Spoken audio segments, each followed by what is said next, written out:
नमस्कार, मैं Ravish Kumar. Bhopal central jail ISO प्रमाणित है। आईएसओ सर्टिफिकेट उसको मिलता है जिसकी कुछ बातें इंटरनेशनल स्टैंडर्ड की होती हैं। जेल की वेबसाइट पर यह जानकारी फ्लैश करती है। सबसे ऊपर आईएसओ प्रमाणित जेल से 8 कैदी, वो भी जिन पर आतंक के मामले के मुकदमे चल रहे हों, वो भाग जाते हैं।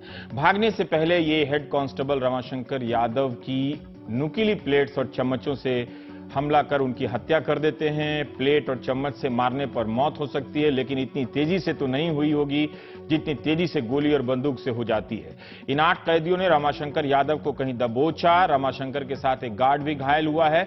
जब 2 सिपाहियों पर हमला हो रहा होगा, तब क्या जेल में, वो भी आईएसओ प्रमाणित जेल में, किसी की नजर उन पर नहीं पड़ी होगी? चाकू, चम्मच और प्लेट से क्या इतना बड़ा हमला हो सकता है? रमाशंकर यादव यूपी के बलिया के राजापुर के हल्दी गांव के रहने वाले थे। 9 दिसंबर को ही उनकी बेटी की शादी होने वाली थी। यादव जी के दोनों ही बेटे सेना में हैं। रमाशंकर यादव की हत्या के कारणों का पता लगना भी बहुत जरूरी है। ये सभी कैदी प्रतिबंधित संगठन सिमी के सदस्य थे। इनके खिलाफ अलग अलग राज्यों की अलग अलग अदालतों में बैंक लूट से बम धमाकों के आरोप में मामले चल रहे थे। एक वेबसाइट के अनुसार इनके वकील का भी बयान आया है कि कई मामलों में ट्रायल का काम पूरा भी हो गया था। आतंक के मामले में जिनकी तलाश केंद्र और राज्य की कई राज्यों की तमाम सुरक्षा एजेंसियां जो आतंकवाद के खिलाफ लड़ती हैं, वो इनकी तलाश कर रही थी। इस केस में जो 8 कैदी फरार हुए हैं, इनमें से 3 कैदी अक्टूबर 2013 में मध्य प्रदेश की खांडवा जेल से भी भाग चुके थे। हैदराबाद से हमारी सहयोगी उमा सुधीर ने बताया कि खांडवा से भागे 7 कैदियों में से एक ने सरेंडर कर दिया। हम इन तस्वीरों के नाम नहीं बता रहे हैं क्योंकि अलग अलग कहानियां हैं। एक ने सरेंडर कर दिया और एक गिरफ्तार हो गया। बाकी 5 आरोपी लंबे समय तक गायब रहे और इस दौरान भयंकर किस्म की आपराधिक और आतंकी गतिविधियों में शामिल रहने के इन पर आरोप लगे। अप्रैल 2015 में तेलंगाना पुलिस ने इन 5 फरार अपराधियों में से 2 को मार गिराया। तब तेलंगाना पुलिस ने मारे गए 2 लोगों को ग्रुप का लीडर बताया था। तेलंगाना के करीमनगर के एक बैंक डकैती के बाद वहां की सीसीटीवी में यह दिखे। करीमनगर की डकैती फरवरी 2014 में होती है। उसके 3 महीने बाद कथित रूप से मई 2014 में बेंगलुरु गुवाहाटी ट्रेन में धमाका होता है, जिसके ये आरोपी बनते हैं।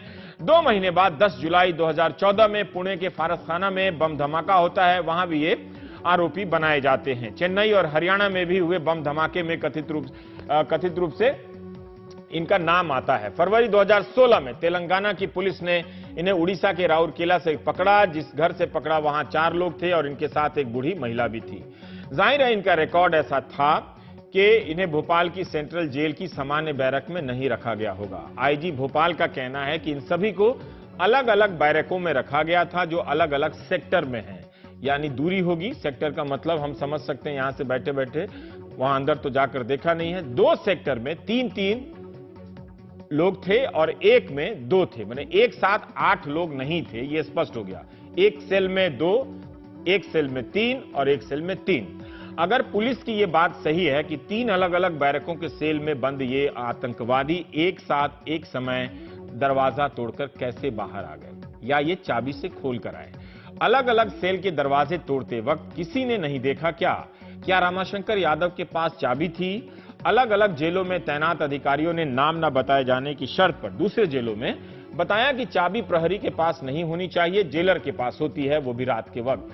3-3 बैरकों के सेल से बाहर आना, फिर बैरक से आना आसान नहीं है। एक बार आप सेल का दरवाजा तोड़कर बाहर निकलिए, फिर बैरक से निकलिए, तो 2-2 बार यह आसान नहीं हो सकता है। सेल और बैरक के ब्लॉक के बीच कैदियों को 2 दरवाजे तोड़ने पड़ेंगे। तब भी जेल के भीतर तैनात सुरक्षा कर्मियों को खबर नहीं हुई। ये हैरानी करती है ये बात। रमाशंकर यादव कहां तैनात थे, उनकी मुठभेड़ इन अपराधियों से किस जगह पर होती है, यह जांच का विषय है।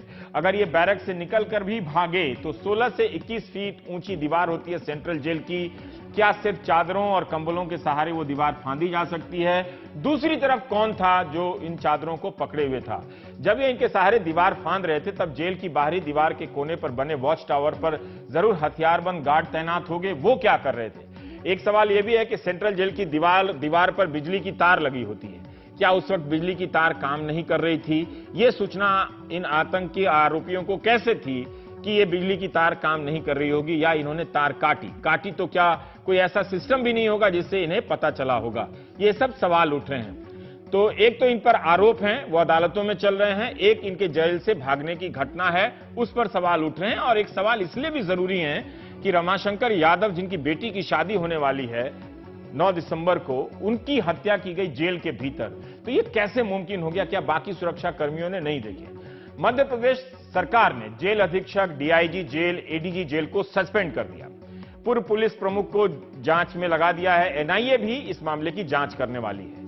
ये सभी फरार कैदियों के मार दिए जाने की खबर को लेकर भी सवाल होने लगते हैं। अब 2 तरह के वीडियो आए हैं। पुलिस कह रही है कि इन वीडियो की सत्यता की जांच अभी वो करेगी। एक वीडियो में एक पुलिसकर्मी बंदूक चला रहा है और हमने उसकी तस्वीर धुंधली कर दी है, क्योंकि आमतौर पर टीवी पर यह देखना ठीक नहीं है कि कोई बंदूक लगाकर जिंदा आदमी को गोली मार रहा है। तो पहले ये वीडियो देख लीजिए जो इस एनकाउंटर से संबंधित है, फिर हम एक और वीडियो दिखाएंगे।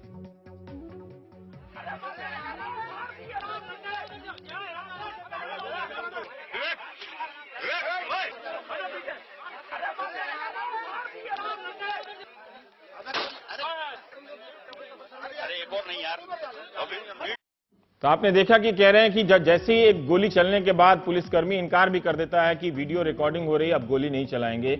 और इतना बड़ा चाकू उसके जींस से निकलता है। तो एक तरह से इन कपड़ों में ये कैदी कैसे भागे? क्या इतने गंभीर आतंकी आरोप के मामले के कैदी इस तरह से जेलों में रहते हैं, वो भी जो अंडर ट्रायल हो? और वो वीडियो रिकॉर्डिंग से इनकार करता है। ये वीडियो रिकॉर्डिंग की अभी सत्यता पुलिस इसकी जांच करेगी। ये वीडियो एक तरह से संदिग्ध करता है कि जिस अपराधी को आप पकड़ सकते थे, जिसमें जान बची है, बाकी लोग मर गए हैं, उसे फिर गोली चलाकर, जब पूरा रिकॉर्डिंग करने का माहौल है, आप उसे गोली चलाकर क्यों मारते हैं? क्या पुलिस की दिलचस्पी इस बात में नहीं होगी कि पकड़ के जांच के इसके गिरोह को पकड़ा जाए?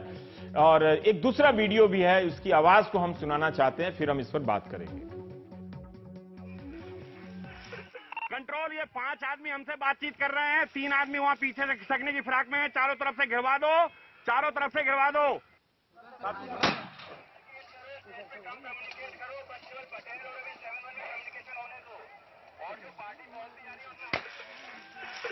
कंट्रोल, ये 5 आदमी हमसे बातचीत कर रहे हैं। 3 आदमी वहां पीछे से खिसकने की फिराक में है। चारों तरफ से घिरवा दो, चारों तरफ से घिरवा दो।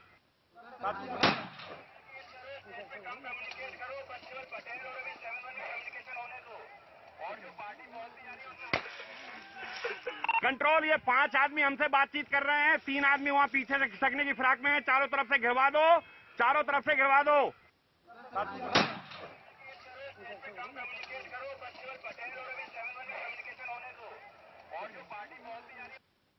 क्या ये 5 आदमी बातचीत के नाम पर कवर लेने का प्रयास कर रहे थे, जिनके पीछे 3 भाग रहे थे? तो ये 8 क्यों नहीं मिलकर भाग रहे थे? और बार बार वो हाथ भी हिला रहे हैं और ये कह रहे हैं कि हमसे बातचीत करने का प्रयास कर रहे हैं, तो फिर गोली क्यों मारी गई? एक बात और ध्यान रखिएगा कि एक वीडियो का ये एक हिस्सा है। जब तक पूरी तस्वीर नहीं आती, जब पूरा वीडियो होगा, अगर रिकॉर्डिंग हुई है सारी, तो कई तरह की परिस्थितियां और तस्वीरें उभरती हैं। तो इसकी गुंजाइश अपने नजरिए में बचा कर रखिएगा। लेकिन इस वीडियो से नहीं लगता कि ये 5 लोग पुलिस पर हमला करना चाहते हैं। सवाल अभी उठ ही रहे थे कि इन 2 मामलों ने वीडियो पूरे एनकाउंटर को यह संदिग्ध बनाता। अभी एक कहानी पर सवाल उठ रहा है कि जेल से ये कैसे भाग गए, वो भी सेंट्रल जेल से। अब ये जो एनकाउंटर हुआ है उसको लेकर ये सवाल उठ रहे हैं। तो आतंक के आरोप इन पे जरूर हैं, पर साबित अभी नहीं हुए हैं। कई तरह के ट्रायल चल रहे हैं, जैसा कि इनके वकील ने सोशल मीडिया में एक इंटरव्यू में कहा है एक साइट से। लेकिन उनके भागने का तरीका और एनकाउंटर के वीडियो कई सवाल इस मामले में जोड़ देते हैं। मुख्यमंत्री शिवराज सिंह का बयान एनकाउंटर के ठीक बाद का है, तब तक ये वीडियो सामने नहीं आए थे। मुझे 3:15 बजे घटना की जानकारी मिलते ही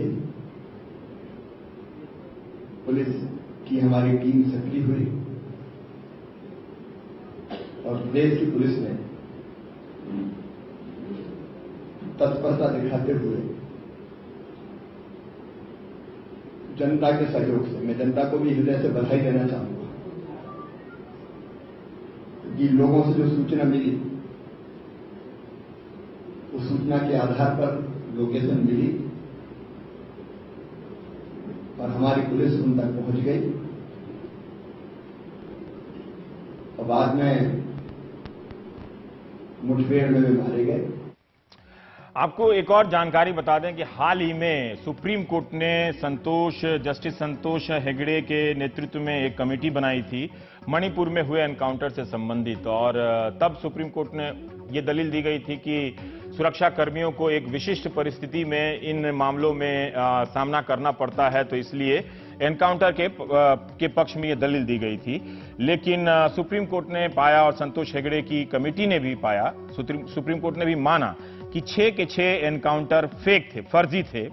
और एक चीज बात आपको, कई लोग सोचते हैं कि हम कह देते हैं कि एनकाउंटर फर्जी है, इसलिए भी है कि एक आरोपी को, न्याय की ये बुनियाद है कि एक आरोपी चाहे वो कितने भी गंभीर आरोप में पकड़ा गया है, आरोप साबित हो और उसे अंतिम अंजाम तक पहुंचाया जाए, ये एक न्यायिक प्रक्रिया तय की गई है जो सभी प्रकार के पॉकेटमारी से लेकर आतंकवादी तक लागू होती है।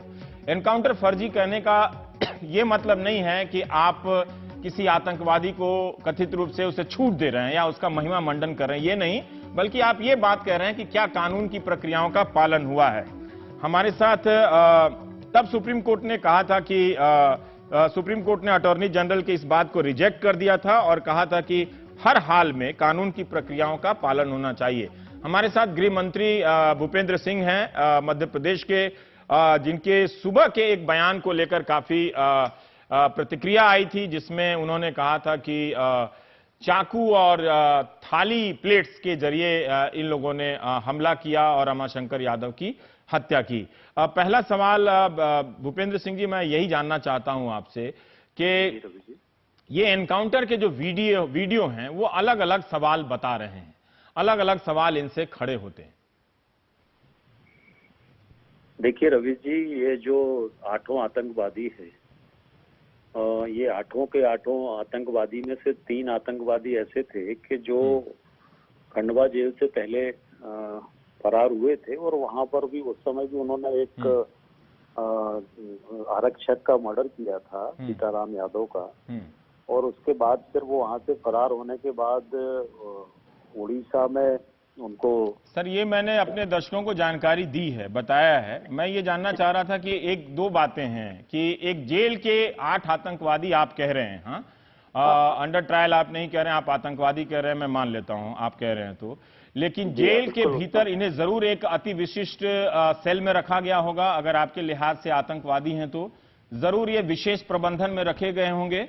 क्या जहां पर ये रखे गए थे वहां से इनके लिए इतना आसान है कि एक सेल से दरवाजा तोड़कर बाहर आ जाना, या कोई ये खुली जगह में विनोबा भावे के जेल सुधार कार्यक्रम के तहत रखे गए थे? जी, अब देखिए रमेश जी, जेल में इन्होंने पूरा प्लान करके, और ये प्लान कोई इनका एक दिन का प्लान नहीं था, ये लगभग 2-3 महीने से इनका प्लान होगा, और उस प्लान के अनुसार इन्होंने बैरेक्स के लॉक खोले, वहां पर जो ड्यूटी पर जो कांस्टेबल था उसका मर्डर किया, मर्डर करने के बाद उसकी दीवार फांदी, और जो पहले से इन्होंने सीढ़ी बनाकर रखी हुई थी उस सीढ़ी के माध्यम से 30-40 फुट ऊंची दीवार को फिर उस सीढ़ी के माध्यम से निकलकर ये भागे। अच्छा, आप कह रहे हैं कि सीढ़ी। भूपेंद्र सिंह जी, देखिए यहीं पर एक कंफ्यूजन है। आईजी भोपाल ने कहा कि वो चादर बांध के पार कर गए हैं। हम अभी भी जानना चाहते हैं सर, आप कह रहे हैं कि सीढ़ी बनाकर रखी थी। जी स्पष्ट करूं, चादर जो बेडशीट थी, बेडशीट के लकड़ी में बांधकर और बेडशीट और लकड़ी की सीढ़ी उन्होंने बनाई, हाँ, और उस सीढ़ी पर से फिर वो उन्होंने दीवार को बेडशीट और लकड़ी की सीढ़ी बनाई। पर ये तो बाद की बात है सर, वो सेल से कैसे निकले? तो अलग अलग एक सेल में 3 लोग बचे। आईजी भोपाल ने कहा कि एक सेल में 3 लोग हैं, तो उसका दरवाजा होगा, तो वो दरवाजा क्या तोड़कर निकले ये लोग? हाँ, इन्होंने जो पहला सेल था, एक सेल में 3 लोग थे, हाँ, लाइन से सेल बने हुए हैं, हाँ, आतंकवादियों के सेल अलग से बने हुए हैं, हाँ, हाँ, और उसमें से पहले सेल में से जो इसमें मुख्य जो इनका सरगना था, जो खंडवा जेल में भी जिसने लीड किया था, हाँ, उसने सबसे पहले जब वो जो आरक्षक ड्यूटी पे था वो वहाँ चेक करने गया, तो उस पर इन लोगों ने 3 लोगों ने मिलकर हमला किया, उसका गला काटा और गला काट के उसकी हत्या की, और उसके बाद फिर उन्होंने जो बाजू के 2 और लाकर थे जो जेल के थे, उनको खोला, उनमें से इनको बाकी और लोगों को निकाला और फिर ये 8 लोग जो दीवार थी, पहली दीवार, उसको इन्होंने दीवार को फांद कर और फिर पीछे की दीवार पर पहुंचे और वहां से ये फिर जो इन्हें बेडशीट के माध्यम से और जो लकड़ी होती है उसको जोड़ के जो सीढ़ी बनाई थी, उससे फिर ये भागकर भागे। गृह मंत्री जी, एक सवाल इसमें आता है कि एक सेल से अगर वो दरवाजा कैसे तोड़ गए, क्या उन्होंने काटा, उनके पास क्या हथियार थे? नहीं, उन्होंने चाबियां जो ड्यूटी पे आरक्षक था जिसके पास चाबियां होती हैं, हाँ, उससे वो चाबियां उन्होंने निकाली और उसके बाद वो लाकर उन्होंने एक के बाद एक 2 लाकर खोले और कुछ लकड़ी के और कुछ जो स्टील के उनको चम्मच वगैरह होते हैं उसकी भी उन्होंने चाबियां बनाई हुई थी और उससे उन्होंने ये चम्मच की चाबियां बना ली थी। सर, आप एक आतंकवादी को किसी सेल में रखते हैं, उस सेल का ताला चम्मच की चाबी से खुल सकता है? जी हाँ, उन्होंने चाबी जो आरक्षक था उसके पास जो चाबियां थी वो निकाली और उसके अलावा कुछ उन्होंने लकड़ी से भी बनाई हुई थी जी, कुछ उन्होंने चम्मच से भी बनाई हुई थी, जो भी हथियार थे उन्होंने लकड़ी की चाबी से।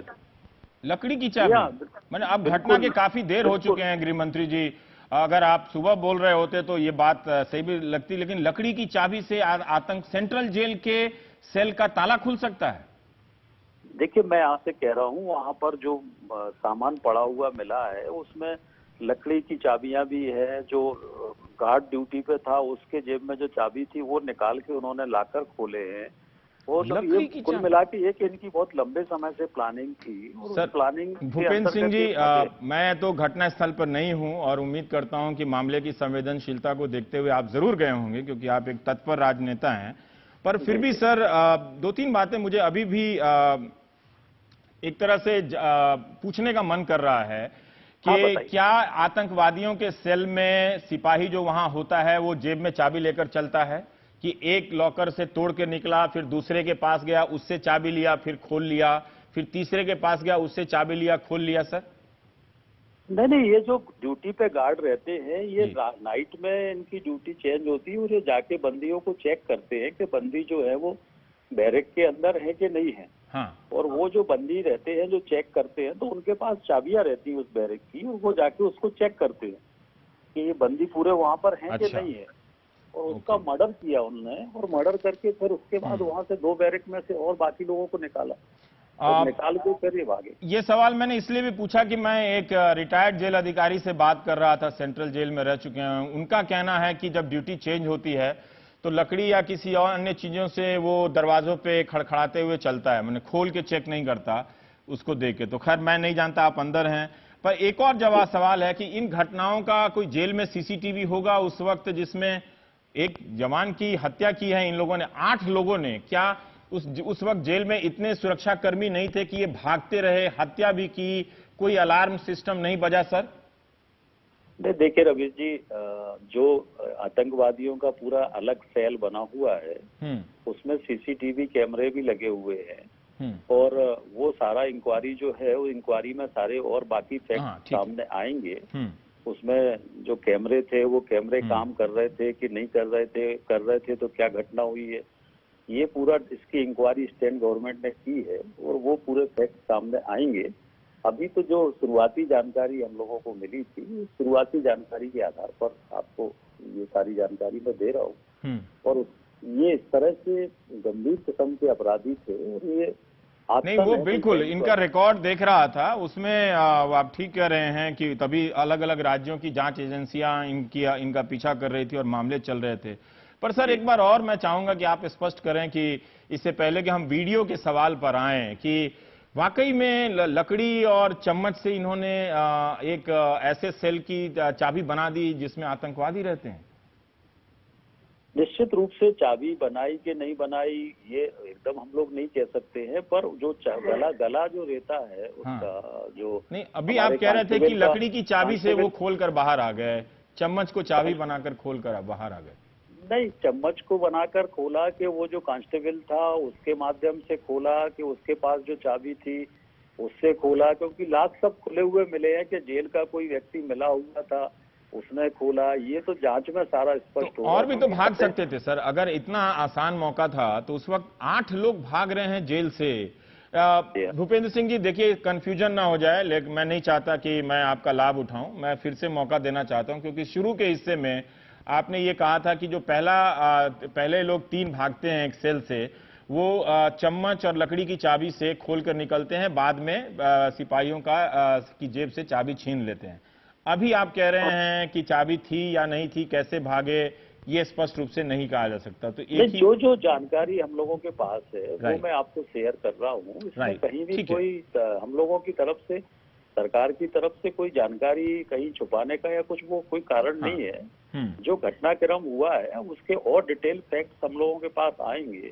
अभी तो हम लोगों की जो प्राथमिकता थी वो इनको अरेस्ट करना हम लोगों की प्राथमिकता थी, और सारा गवर्नमेंट का जो फोकस था वो हम लोग पूरा सुबह से इसी में लगे थे कि इनको कैसे हम लोग अरेस्ट कर पाए। भूपेंद्र सिंह जी, आपकी प्राथमिकता थी कि इनको किसी तरह से अरेस्ट किया जाए, पर जो वीडियो, हालांकि जो हिस्सा वीडियो का जो हिस्सा हम देख रहे हैं, उससे ऐसा लगता है कि इन्हें सरेंडर कराने की परिस्थिति आपके पास थी, और एक घायल अवस्था में था, उसे मतलब पकड़ के अस्पताल ले जाया जा सकता था, लेकिन बाद में पुलिसकर्मी उसे गोली मार देता है। वो मूर्छित अवस्था में गिरा हुआ है, लेकिन फिर उसको गोली मार देता है।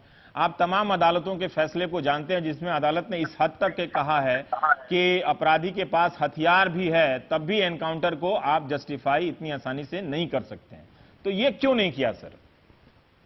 देखिए रवि जी, इस बारे में हमारे जो आईजी पुलिस है उन्होंने प्रेस में सारा पूरा जो घटनाक्रम है वो पूरा घटनाक्रम उन्होंने प्रेस में सारा ब्रीफ किया है। जो इनकाउंटर हुआ है और उसमें उन्होंने सारे फैक्ट्स इनकाउंटर के बताए हुए। ठीक है। हम एक और बात जानना चाहते हैं कि जब ये 8 लोग भागते हैं, मतलब वो सेंट्रल जेल है, आतंक का आरोप है, सीरियसनेस तो है ही। अगर ये 8 लोग भागते हैं तो सब एक ही दिशा से भागते हैं या अलग अलग दिशाओं में भागते हैं? अगर 8 लोग गुच्छे में भागे समूह में, तो किसी की भी नजर पड़ सकती है सर। नहीं, देखिए उस आधार पे ही तो हम लोग तय कर पाए। हम लोगों को ये सुबह जब 4:30 बजे सूचना मिली, ये भागे हैं रात में 12 से 3 के बीच में, और पुलिस को जो सूचना मिली है वो लगभग 4:30 बजे हम लोगों को सूचना मिली है। और जैसे ही 4:30 बजे सूचना मिली तो हमारे चीफ सेक्रेटरी, डीजी सारे लोग जेल पहुंचे हैं और फिर तत्काल सरकार की तरफ से अलर्ट जारी किया गया, सारे एसपी को अलर्ट किया गया, सारी बॉर्डर सील की गई। और उसमें जब वो पुलिस ने सारी जानकारी जुटाई तो जो पुलिस के पास इंफॉर्मेशन आई, एक रास्ते में शॉपिंग मॉल है, उस मॉल का जो गार्ड था, सिक्योरिटी गार्ड, उसने ये खबर दी कि यहाँ से उसने लोगों को भागते हुए देखा है। उस आधार पे उस तरफ और आगे बढ़े तो फिर और आगे जाके बीच में गांव के एक व्यक्ति ने डायल 100 पर सूचना दी। ऐसे करके पुलिस ट्रेस करती गई। और चूंकि पर सर भूपेंद्र सिंह जी, 12 से 3 के बीच में ये भागते हैं, 4:30 बजे आपको राज्य पुलिस को सूचना होती है। मतलब अगर 3 बजे भी मान लिया जाए कि ये भाग जाते हैं फाइनली, तो 1.5 घंटा क्या जेल में उस वक्त कोई नहीं था जो देख सका हो, जो ये सूचित कर सके? 1.5 घंटे बाद आपको सूचना मिलती है कि ये लोग भाग गए? बिल्कुल निश्चित रूप से जेल तो हम लोग, इसीलिए जेल के सारे अधिकारियों पर सरकार ने कार्रवाई की है। हम माननीय मुख्यमंत्री जी ने एडीजी जेल को हटाया है, डीआईजी जेल को सस्पेंड किया है, जेल सुपरिटेंडेंट को सस्पेंड किया है, जेल के 5 अधिकारियों को सस्पेंड किया है। और ये निश्चित रूप से इसमें जेल के कुछ ना कुछ लोग पहले से इनके संपर्क में थे, ये सारा जांच में सामने आएगा। और ये लंबी प्लानिंग थी, कि एक दिन की प्लानिंग नहीं थी। एक सवाल और पूछूंगा कि सर इस वीडियो के बारे में आपका क्या कहना है, जो चैनलों पर आए हैं, हमें मिले हैं, जिनमें वो कह रहे हैं कि 5 लोग हमसे बात करना चाहते हैं, 3 भागना चाहते हैं, लेकिन सब एनकाउंटर में मार दिए जाते हैं? देखिए, ये तरह तरह की बातें रवि जी चल रही हैं, पर उस समय जो पुलिस ने जो सारी जानकारी दी है, और पुलिस ने प्रेस में भी सारी जानकारी दी है कि उस तरह से पुलिस पर हमला हुआ है और पुलिस ने फायरिंग की है। वो पहाड़ी एरिया था, अलग अलग स्थानों से वहां पर उनकी तरफ से भी फायरिंग हुई है, और इसलिए पुलिस ने जब फायरिंग की है उसमें मारे गए। ठीक है। एक सवाल और मैं जानना चाहता हूं सर कि क्या आप इस बात से संतुष्ट हैं कि जेल में उस वक्त पर्याप्त सुरक्षाकर्मी नहीं थे? जी हाँ, बिल्कुल संतुष्ट हैं। ये सारा जो गड़बड़ हुई है, ये जेल प्रबंधन के कारण ही सारी गड़बड़ हुई है ना। और इनको जो जानकारी मिली है कि इनको काफी दिन से काफी सुविधाएं वहां पर जेल की तरफ से उपलब्ध कराई जा रही थी, और इनका जो रहन सहन था और जो सुविधाएं वहां पर थी वो काफी उच्च स्तर की थी इनकी। और इसमें जेल प्रशासन के जो लोग हैं, जेल प्रबंधन के जो लोग हैं, वो कहीं ना कहीं इनका सहयोग कर रहे थे। वो सारा जांच में सामने आएगा। एक लास्ट सवाल सर कि इनके खिलाफ जो मामला चल रहा था वो किस चरण में है, इसके बारे में आप जानकारी दे सकते हैं क्या? कहाँ चल रहा था? हाँ, देखिए रवि जी, इनके ऊपर जो 8 आरोपी हैं, किसी के ऊपर 11 अपराध हैं, किसी के ऊपर 12 अपराध हैं, मर्डर के हैं, डकैती के हैं, लूट के हैं, अपराध हैं। क्या सभी पर आतंकवाद के आरोप हैं? क्या सभी 8 पर हैं? सभी पर 8 पर जो सिमी है, सिमी से इनके संपर्क के सभी पर आरोप हैं, और वो उसके लिए धाराएं सब पर लगी हुई है। सभी 8 पर लगी हुई है, पहले से लगी हुई है। और ये इसमें कुछ 1-2 गुजरात के हैं, 2 महाराष्ट्र के हैं, बाकी मध्य प्रदेश के हैं। इस तरह से इनका। क्या सर आपने रमाशंकर यादव के शोक संतप्त परिवारों को कोई सहयोग राशि देने का ऐलान किया है आप लोग? आपके कोई मंत्री बलिया जा रहे हैं? बिल्कुल, हम लोगों ने ऐलान किया हुआ है। माननीय मुख्यमंत्री जी ने, उनके 2 बेटे हैं, दोनों बेटे आर्मी में हैं, और इनका छोटा बेटा प्रभु है, उससे मेरी अभी थोड़ी देर पहले ही बात हुई है। और माननीय मुख्यमंत्री जी ने उनकी बेटी के लिए अनुकंपा नियुक्ति की घोषणा की है। बेटी की शादी में सरकार की, अभी 9 तारीख को उनकी बेटी की शादी थी, उसमें शादी में सरकार की तरफ से पैसा देने का अनाउंस किया है, और बेटी को अनुकंपा नियुक्ति सरकार ने निर्णय लिया। बहुत बहुत शुक्रिया भूपेंद्र सिंह जी, विस्तार से जानकारी देने के लिए। बाकी सवालों का आपने सामना किया, और बहुत सारे सवाल अभी जांच होने वाले हैं, बहुत जांच होगी तो उसको देखेंगे। ब्रेक के बाद हम अपने सहयोगी सिद्धार्थ रंजन दास से बात करेंगे भोपाल से।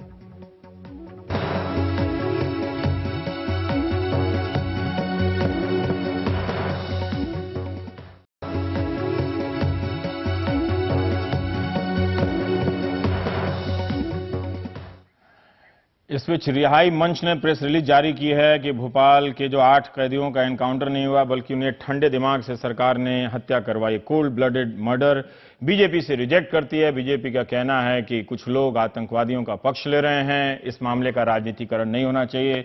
सिद्धार्थ रंजन दास हमारे साथ हैं। ओवैसी ने भी सवाल उठाया, दिग्विजय सिंह ने भी सवाल उठाया। सिद्धार्थ, मैं ये जानना चाहता हूं, ये वीडियो किन किन तरह के, अगर आप बता सकने की स्थिति में हैं, तो किस तरह के सोर्स से आए हैं और कितनी प्रामाणिकता है? क्या और भी वीडियो आ रहे हैं?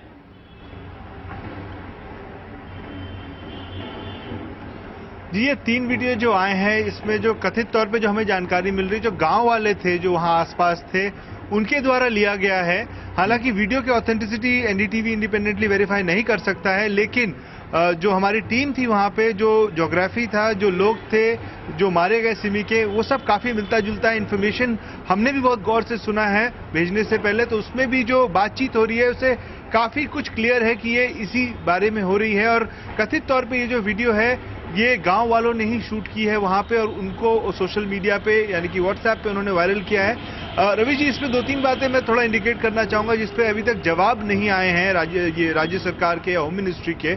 एक तो ये लोग वहां से एस्केप करते हैं, इनके पास 7 कट्टे मिलते हैं, 1-2 नहीं 7 मिलते हैं, और इनका जो इनकाउंटर होता है वो जो जेल है वहां से महज 8 से 10 किलोमीटर की दूरी पे होता है। जेल के अंदर इनको कट्टा नहीं मिला, ना इन्होंने हथियार अंदर चुराए हैं। पुलिस ने नहीं तो ये बात कंफर्म की होती, लेकिन बाहर निकलते ही जाहिर तौर पे किसी ने हो सकता है इनकी मदद की हो, तभी इनको बंदूक मिले। बंदूक मिलने के बाद इनको 10 किलोमीटर चलने का औचित्य क्या था वो समझ में नहीं आई। एक तरह की बात यह है, क्योंकि अगर उनको बंदूक बाहर से मिल सकती है तो वाहन क्यों नहीं, और अगर वाहन नहीं भी मिलती है तो वो किसी को भी गन पॉइंट पे लेके, वहां से वाहन लेके आसपास के जो जिले हैं वहां तक तो पहुंच ही सकते थे। महज 8-10 किलोमीटर दूर जो पहुंचे हैं, ये बात थोड़ी समझ में नहीं आ रही है। दूसरी बात ये कि रवि जी, ये जो पूरा मोबाइल क्लिप की हम बात कर रहे हैं, बार बार जो प्रेस कॉन्फ्रेंस आईजी ने ली थी उसमें उठाया गया इस पूरे मामले को, और बार बार उन्होंने एक ही स्टैंडर्ड जवाब दिया, वो ये था कि इसकी जांच होगी, हम इसको देखेंगे, लेकिन इससे ज्यादा कुछ नहीं। सिरे से नकारा नहीं कि ये फेक है, लेकिन साथ में कुछ इसको एक तरीके से एक्सेप्ट भी नहीं किया। तो ये सब बातें जरूर सवालिया निशान उठा रही हैं सारी चीजों में। और साथ ही में जो सुबह कॉन्ट्रडिक्शन आया था, होम मिनिस्टर कह रहे थे कि बंदूक नहीं था उनके पास, जो यूटेंसिल्स यानी कि थाली का जो चाकू उन्होंने बनाया था उसी से उन्होंने हमला किया था जो पुलिस वाले थे वहां पे। और जो पुलिस वालों को घटना जो स्पॉट पे एनकाउंटर हुआ वहां पे जो चोट की बात कर रहे हैं, तो वहां पे कह रहे हैं धारदार हथियार से पुलिस वालों को चोट लगा। तो अपनी बात खुद ही पुलिस नकार रही है। एक तरफ आईजी कहते हैं कि वहां पे क्रॉस फायरिंग हुई और पुलिस ने अपने बचाव में और इनको कंटेन करने के लिए वहां पे बंदूकों का इस्तेमाल किया, गोलियां चलाई उन पे। वहीं दूसरी तरफ जो उनके खुद के लोग हैं जिनको इस इनकाउंटर में चोट लगी, वो महज कुछ स्क्रैचेस हैं, कुछ चोट है जो कि धारदार हथियार से है। तो दोनों बातें खुद में कॉन्ट्रडिक्ट कर रही है। मुख्यमंत्री शिवराज सिंह चौहान ने दोपहर में प्रेस कॉन्फ्रेंस ली थी और मोटा मोटी उन्होंने पूरी बात की, लेकिन जो डिटेल्स है, स्पेसिफिक्स पे वो नहीं गए कि घटनाक्रम क्या था। उन्होंने होम मिनिस्टर को बोल दिया, होम मिनिस्टर से आपने बात किया, उन्होंने बोल दिया कि इस पूरे मामले में आईजी जवाब देंगे। लेकिन आईजी से जब पूछा जाता है कि जो मोबाइल क्लिप की बात हम कर रहे हैं उस पे आपकी क्या टिप्पणी है, तो कह रहे हैं हम बस सिर्फ जांच करेंगे, ये जांच का विषय है। सुबह तक ये पूरी बात मेंटेन थी कि 50-60 मीटर से गोलियां चली है। फुटेज में आप देख सकते हैं 2-4 फीट की दूरी से गोलियां चलाई गई। बहुत बहुत शुक्रिया सिद्धार्थ। और भी सवालों के जवाब इस मामले में आने अभी बाकी हैं। राजनीति कहती है कि सवाल ही मत पूछो, प्रशासनिक अधिकारी अलग अलग बातें कर रहे हैं, अलग अलग सवालों के जवाब नहीं दे रहे हैं। ब्रेक के बाद दिल्ली की हवा खराब है।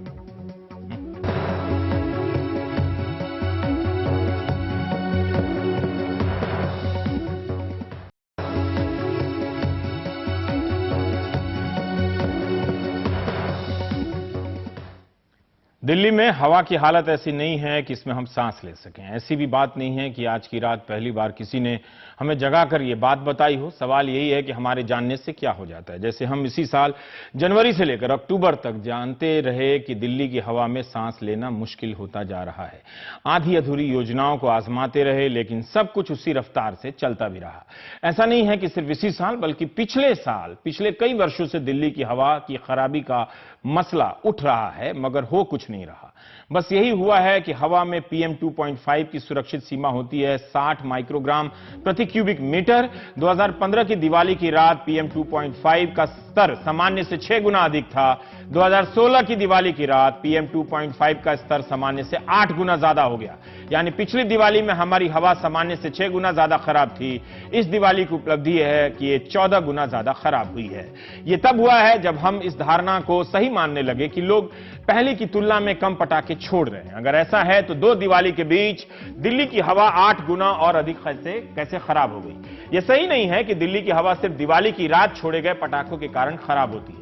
पूरे साल अलग अलग कारणों से इसकी भयावहता के बारे में हम खबरों में पढ़ते रहते हैं, लेकिन हम इस बात से इनकार नहीं कर सकते कि दिवाली की रात और अगली सुबह की हवा के खराब होने में पटाखों का बड़ा योगदान नहीं रहा होगा। दिवाली की रात और उसकी अगली सुबह दिल्ली में प्रदूषण बहुत ही खतरनाक स्तर को पार कर गया। दिल्ली में कई जगहों पर सोमवार सुबह धुंध यानी स्मॉग था, इतना कि 200 मीटर दूर से आप नहीं देख सकते थे। दिल्ली में अमेरिकी दूतावास के आसपास PM 2.5 का स्तर 999 पर पहुंचा। आनंद विहार के पास यह 702 रहा, जबकि पिछले साल आनंद विहार में PM 2.5 की मात्रा 428 माइक्रोग्राम प्रति क्यूबिक मीटर था। अब आप खुद देख सकते हैं कि हवा किस कदर प्रदूषित होती जा रही है। इस साल आरके पुरम के पास 643 रहा। हम जिस PM 2.5 की बात कर रहे हैं उसका एक और खतरनाक दोस्त है PM 10। इसकी मात्रा अगर 100 माइक्रोग्राम प्रति क्यूबिक मीटर तक ही सुरक्षित मानी जाती है। सामान्य शब्दों में इन्हें ऐसे समझिए कि एक धूलकण है जो आपकी सांसों के जरिए शरीर में प्रवेश करते हैं और फेफड़ों को फाड़ कर रख देते हैं, नुकसान पहुंचा देते हैं। PM 10 की तुलना में PM 2.5 जरा ज्यादा बारीक माना जाता है। जनवरी में याद कीजिए जब दिल्ली में आसमान में धुंध को देखते हुए हवा में प्रदूषण की मात्रा इतनी बढ़ गई थी कि साफ दिल्ली को लेकर खूब बहस हुई। दुनिया भर में बहुत कुछ करने के वादे किए गए, मगर उनका नतीजा यह है कि दिल्ली की हवा में कोई सुधार नहीं है। हमारे साथ N राजामणि साहब हैं। आप दिल्ली के नागरिक हैं, दिल्ली की सीमा कौसांबी के इलाके में रहते हैं। वहां के लोग जब तक पकड़ लेते हैं कि यहां काफी प्रदूषण की मात्रा है और हमारे संवाददाता सबसे पहले वहीं पहुंचते हैं, इसके बाद भी वहां कोई सुधार नहीं है। सर, मैं आपसे जानना चाहता हूं राजामणि साहब आपसे कि कई दर्शकों को यह लगता है कि ये सब आंकड़े हैं, हम पढ़ रहे हैं, इनका हमारे जीवन पे क्या असर। हम तो अभी ठीक ठाक हैं। आप वैसे दर्शकों से आप बता दें, आपके पास 5 मिनट है। 5 साल पीछे रहना चाहता हूं। हाँ। जब दिसंबर महीने का था और पोल्यूशन का लेवल इतना हाई हो गया, कफिंग इतना आ गया और एंटीबायोटिक्स से कोई इफेक्ट नहीं पड़ा। डोसेज बढ़ाया, फिर स्कैनिंग किया, एक्सरे लिया, रिजल्ट कुछ भी नहीं था, नेगेटिव रिजल्ट था जी। उसके बाद बोला इनहेलर ले लो, इनहेलर भी लिया, उससे भी कोई फायदा नहीं हुआ। तब हमारा बेटी जो बॉम्बे में रहती है उन्होंने सुझाव दिया आप एक चेंज ऑफ प्लेस होगा तो शायद कुछ चेंज हो जाएगा। वहां भी लेकिन PM 2.5 400 से ज्यादा है, 480 अभी बताते हैं। वो रहती है कोलाबा में, समुद्र के किनारे उधर ना, समुद्र के किनारे गेटवे ऑफ इंडिया के साइड, या उधर में हम जाके रहा है। 3 दिन में जो कफिंग था, सीवियर कफिंग था, ठीक हो गया। तो आप हर साल चले जाते हैं? पिछले 5 साल में हम इधर दिल्ली से चले जाते हैं, इधर रहते ही नहीं पर है। आपके अलावा और भी आसपास के और भी बहुत सारा है। आपको बताते हैं, प्रोफेसर धर्मा शर्मा है, लेडी है, वो प्रोफेसर दिल्ली यूनिवर्सिटी का संस्कृत प्रोफेसर था। ये विंटर टाइम में एम्स ने बोला घर से बाहर मत निकलो। एम्स ने बोला उनको कि आप घर से बाहर मत निकलो? ब्लड प्रेशर का फ्लक्चुएशन है। पिछले 2 साल वो केरला जा रही है, 3 साल केरला जा रहा है कि खराब हवा के कारण आप पंछी दूसरी दिशाओं में उड़कर जा रहे हैं। सेम आपका है प्रोफेसर कॉल, जो vice chancellor of Delhi university का था, उन्होंने भी अभी विंटर का टाइम में कोई भी नहीं रहता। सीनियर सिटीजन में काफी आदमी चले जाते हैं। आपके जान पहचान में राजामणि साहब कई ऐसे लोग हैं आपके एज के, है ना? हमारा एज की बहुत सारा है। मेजॉरिटी जो अफोर्ड कर सकते हैं चले जाते हैं और विंटर का बाद समर टाइम में ही आते हैं। 3 महीना हमारा टाइम भी वेस्ट होता है, वर्क आउटपुट भी नील हो जाता है। ओवरऑल आपका इफेक्ट पड़ता ही है। और मेडिकल का खर्चा भी आपका ज्यादा, डॉक्टर भी कहते हैं कि ये हवा में जो प्रदूषण है उसी की वजह से, क्योंकि दमा या सांस की बीमारी तो अन्य कारणों से भी तो हो सकती है, वो आनुवांशिक जेनेटिक भी हो सकती है। जब इधर से आपने छोड़ के और जगह गया है, समुद्र के किनारे में गया है या नदी के किनारे में गया है, फ्रेश एयर लिया है, केरला गया है, आपको ये प्रॉब्लम नहीं है। इसका मतलब क्या है? तो आप जिस कौशाम्बी आनंद विहार के बगल में रहते हैं, वहां कई लोग मिलते हैं आपके, जिन दोस्तों का आपने नाम लिया, क्या सब वहीं रहते हैं? उधर ही रहते हैं, उधर ही कौशाम्बी में रहते हैं। कौशाम्बी में। और विंटर में वो टाइम में इधर से चले जाते हैं। उधर से तो एक आदमी निकल के मुख्यमंत्री बन गया और आप लोग, वो भी तो यही सफर करते हैं। हाँ, वो भी तो वही सफर करते हैं, बिल्कुल। तो ये एक मेजर प्रॉब्लम है। अभी भी 3 दिन हमने घर से बाहर नहीं निकला है और रात को एयर प्यूरिफायर यूज करते हैं। उसका कितना खर्चा होगा सर? वो भी एक 10-15 हजार रुपए में आता होगा। 15 हजार का है एयर प्यूरिफायर, PM2.5 फिल्टर करता है। लेकिन कितना इफेक्टिव है, हर एक आदमी अफोर्ड कर सकते हैं, ये भी तो पूछना पड़ेगा। एक आदमी वो अपना घर में 5 एयर प्यूरिफायर लगा हुआ है। 75,000 रुपए का। तो इसकी वजह से मैं आपके जवाब से ये पता चला, हम दर्शकों को बता दें कि हम ये सिर्फ जो ग्राफिक्स में देखते हैं अखबारों में कि PM2.5 इतना हो गया, तो आप देखें कि हमें पता भी नहीं है। जैसे हमें राजामणि साहब के बारे में नहीं पता था कि ये या इनके कई दोस्त दिल्ली से बाहर अलग अलग दिशाओं में चले जाते हैं 3 महीने के लिए, और जो लोग घरों में रहते हैं वो 15-15 हजार रुपए का एयर प्यूरिफायर और कितना 75,000 रुपए का भी जो अफोर्ड कर सकते हैं, जिनके पास पैसा है, वो कर रहे हैं। तो जो गरीब आदमी है, जो वहीं आनंद विहार में सड़क के किनारे छोला कुलचा बेच रहा है, सब्जी बेच रहा है, उसकी कितनी स्थिति खराब होती होगी। वैसे वो गरीब आदमी ट्विटर पर तो है नहीं, वरना वो तो ऐसा ट्रेंड कराता कि पसीना छूट जाता। किसान और गरीब आदमी का सबसे बड़ा कसूर यही है कि वो ट्विटर पे नहीं है, वो ट्रेंड नहीं करा पा रहा, आउट ऑफ ट्रेंड हो गया है। बहुत बहुत शुक्रिया सर, अपना व्यक्तिगत अनुभव बताने के लिए हमारे दर्शकों को कि इस हवा की खराबी से क्या क्या असर हो रहा है। वैसे मैं भी स्वीकार करता हूं कि मेरी तबीयत पिछले 2-3 दिनों से इस प्रदूषित हवा के कारण गले में बहुत खराब है। इसलिए हमने 2 तारीख को जा रहे हैं पुणे। आप फिर जा रहे हैं पुणे? फिर जा रहे हैं। आप देख रहे थे प्राइम टाइम। Thank you.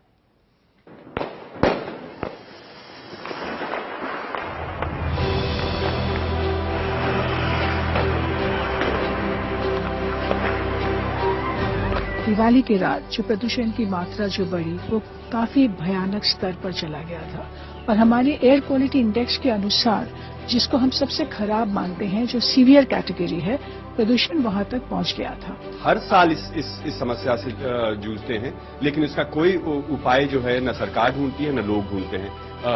हम एक पब्लिक इमरजेंसी की सिचुएशन में हैं अभी। दिवाली का दिन होता है, आपने कल देखे होंगे आंकड़े 1600, जहां स्टैंडर्ड है 100-150, आपका 1600 तक पहुंच रहा है।